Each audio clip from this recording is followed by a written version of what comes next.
Assalamualaikum warahmatullahi wabarakatuh. Waalaikumsalam warahmatullahi wabarakatuh. Selamat pagi dan salam sejahtera untuk kita semua. Pagi, Pak. Pertama-tama mari kita panjatkan puji dan syukur atas kehadiran Allah Subhanahu wa taala, Tuhan yang Maha Kuasa, yang mana kita masih diberinya kesehatan, kesempatan untuk dapat berkumpul pada pembelajaran modul yang kelima, yaitu tentang kesejahteraan sosial. Nah, pada pertemuan kali ini kita akan membahas sesi yang ke-14, yaitu pentingnya kesejahteraan lanjut usia dengan topik memahami lansia. Nah, sebelum saya lanjut, saya ingin nanya nih, masih semangat ibu-ibu? Masih, Pak. Ya. Nah, saya juga mau tanya, siapa nih yang punya lansia di rumah? Saya, Pak. Ya, Ibu Cici ya. Ibu Cici, gimana nih keseharian lansia di rumah Ibu?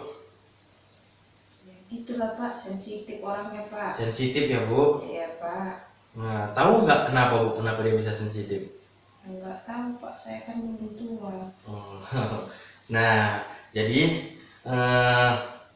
sebelum kita lanjut yang lebih dalam, yang pertama sekali kita harus tahu dulu nih, apa itu lansia. Nah, jadi penjelasannya, lansia adalah seseorang yang telah mencapai usia di atas 70 tahun.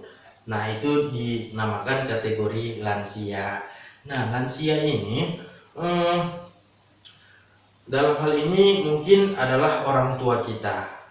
Nah, memang mengapa lansia begitu sensitif seperti yang disampaikan Ibu Cici. Saya juga mengucapkan terima kasih ya Bu Cici, tadi Ya, sudah Pak. berani menjawab. Kita berikan tepuk tangan dulu untuk Bu Cici. Ya, terima kasih. Nah, mengapa lansia begitu sensitif? Jadi kita harus memahami bahwasanya lansia itu telah terjadi perubahan.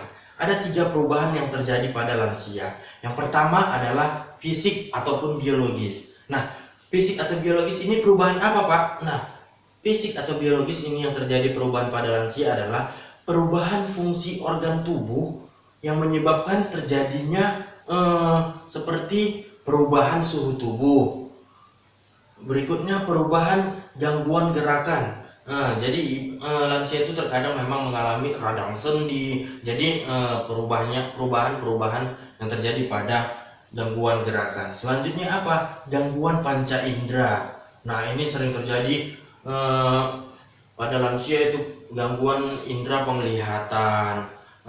Terus yang kedua gangguan pendengaran. Nah, jadi seringkali kita berbicara pada lansia yang pendengarannya sudah mulai terganggu menggunakan nada yang agak sedikit keras. Nah, si pemahaman si lansia tadi, kita berbicara itu seperti menyenggak. Nah, jadi dia mulailah ini kenapa menyenggak dan lain sebagainya.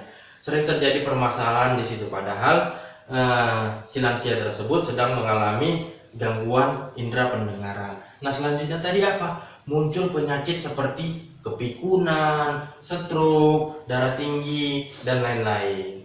Nah, yang kedua tadi perubahan apa? Perubahan psikososial. Nah, perubahan ini adalah perubahan emosi. Misalnya muncul seperti depresi, cemas atau ketakutan. Yang berikutnya perubahan ini cenderung lebih agresif, suka marah-marah dan lain-lain. Nah, selanjutnya perubahan yang ketiga yaitu perubahan spiritual ataupun perubahan rohani. Nah, pada perubahan yang ketiga ini memang membuat lansia menjadi cenderung jarang beribadah, menjadi tidak sabar, berpikiran negatif. Nah, selanjutnya tidak tabah dalam menerima kondisi penuaannya, sering mengeluh. Selanjutnya juga kurang mau berbagi dengan orang lain. cenderung lebih tertutup dengan kondisinya. Itu termasuk juga perubahan spiritual. Nah, selanjutnya juga selalu menganggap dirinya benar. Betul ya Bu Ibu? Betul Pak. Iya. Nah, ketiga tadi adalah perubahan-perubahan yang alami ketika orang tua kita mengalami mencapai usia di atas 70 tahun. Nah, jadi jangan ini Bu, ini adalah perubahan-perubahan yang alami. Jangan ini mengeluh. Nah, yang penting kita harus mengetahui cara menghadapi lansia yang sulit perilakunya. Nah, ini yang paling penting pada pembelajaran kali ini. Kita harus tahu cara menghadapinya. Apa caranya Pak? Yang pertama, tetap menghormati dan menghargai lansia sebagai orang tua kita. Nah, ini sangat harus kita tekankan, bagaimanapun beliau adalah orang tua kita. Nah, selanjutnya apa? Kita sebagai keluarganya harus bersikap lebih sabar, ya Bu ya. Selanjutnya, berikan kasih sayang dan jadilah pendengar yang baik untuk lansia tersebut. Nah, jadi pada saat dia berbicara, kita dengarkan, tatap wajahnya, berikan senyuman. Nah, itu yang harus kita lakukan. Selanjutnya, melakukan pendekatan pribadi. Nah, sampaikan kepada lansia tersebut secara persuasif ataupun secara pribadi dengan penuh kasih sayang apa yang harus dilakukannya. Nah, selanjutnya beri kesempatan terhadap apa yang disukai lansia, termasuk kapan ia mau mandi, kapan ia mau makan, apa saja yang mau ia kerjakan. Nah, dalam hal ini sepanjang yang tidak membahayakan lansia tersebut. Nah, itu termasuk yang saya sampaikan tadi adalah cara-cara menghadapi lansia yang sulit perilakunya. Seperti yang disampaikan Ibu Cici tadi, bagaimana yang menghadapi cara lansia yang begitu sensitif, bisa digunakan cara seperti yang saya sampaikan tadi. Nah, sejauh ini Bu, ada yang mau ditanyakan? Enggak Pak. Nggak ada ya Bu. Jadi sudah paham ya Bu, Ya. bagaimana perubahan-perubahan tadi yang terjadi secara alami pada lansia. Ada berapa tadi Bu perubahan yang terjadi pada lansia secara alami? 3 Pak. Ada 3. Yang pertama adalah perubahan Fisik. iya, perubahan fisik atau biologis. Yang kedua tadi Bu, perubahan Psikososial. iya, psikososial. Iya, itu tadi perubahan yang kedua.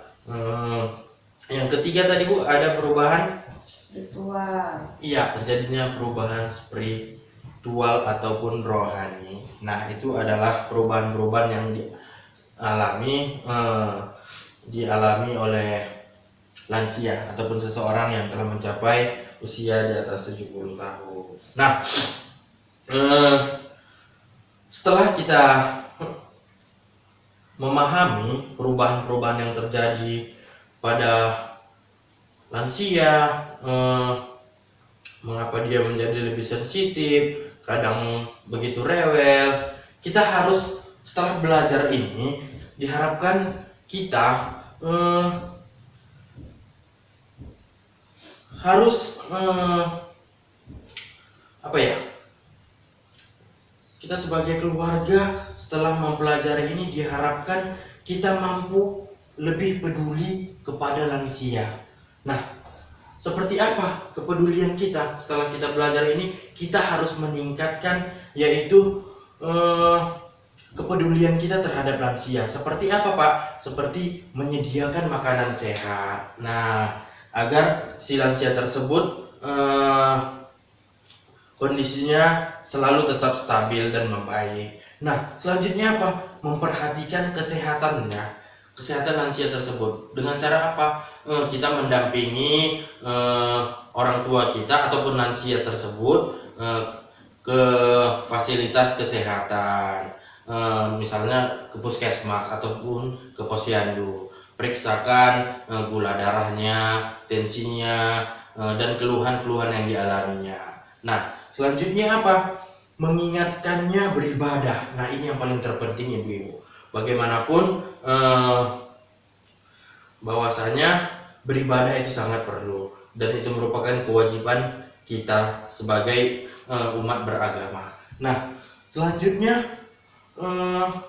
menjadi pendengar yang baik. Dengarkan keluh kesahnya apa, seperti yang saya sampaikan tadi. Tatap lansia tersebut, dengarkan keluh kesah lansia tersebut dengan penuh kasih sayang. Nah, selanjutnya apa? Mengasihi orang tua tersebut dengan tulus. Nah, jadi juga di sini dalam artian kita tidak boleh merasa ataupun memberikan kasihan yang berlebihan. Jangan juga, Bu, tapi berikanlah kasih sayang tersebut dengan tulus. Nah, berikut tadi adalah kepedulian setelah kita memahami pelajaran yang ini. Jadi saya mengharapkan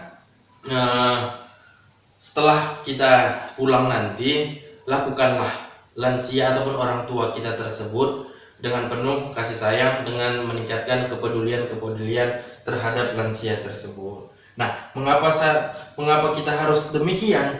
Nah, timbul lagi pertanyaan. Mungkin dalam hati kita, mengapa kita harus memperlakukan orang tua ataupun lansia tersebut dengan demikian? Karena lansia adalah orang tua yang membesarkan kita dengan penuh kasih sayang. Jadi kita sebagai anak sudah sewajarnya kita memperlakukan kembali apa yang dilakukannya pada saat kita kecil. Ya, paham ya, Bu? Ya, paham, Kenapa Pak. kita harus peduli terhadap orang tua kita. Nah, selain itu juga lansia adalah potret kita yang di masa depan.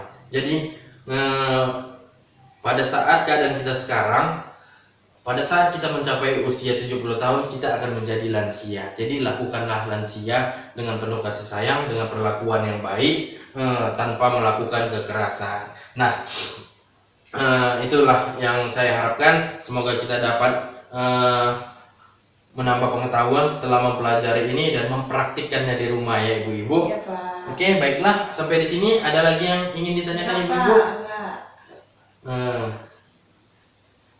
Oke, kalau tidak ada lagi yang ingin ditanyakan, mungkin kita sudahi sampai di sini ya, Ibu-ibu. Ya, Pak. Kita akan bertemu di lain waktu dengan materi yang berbeda. Nah, saya tutup. Wabillahi taufiq wal hidayah. Assalamualaikum warahmatullahi wabarakatuh. Waalaikumsalam warahmatullahi wabarakatuh. Selamat pagi dan salam sejahtera untuk kita semua. Pagi, Pak.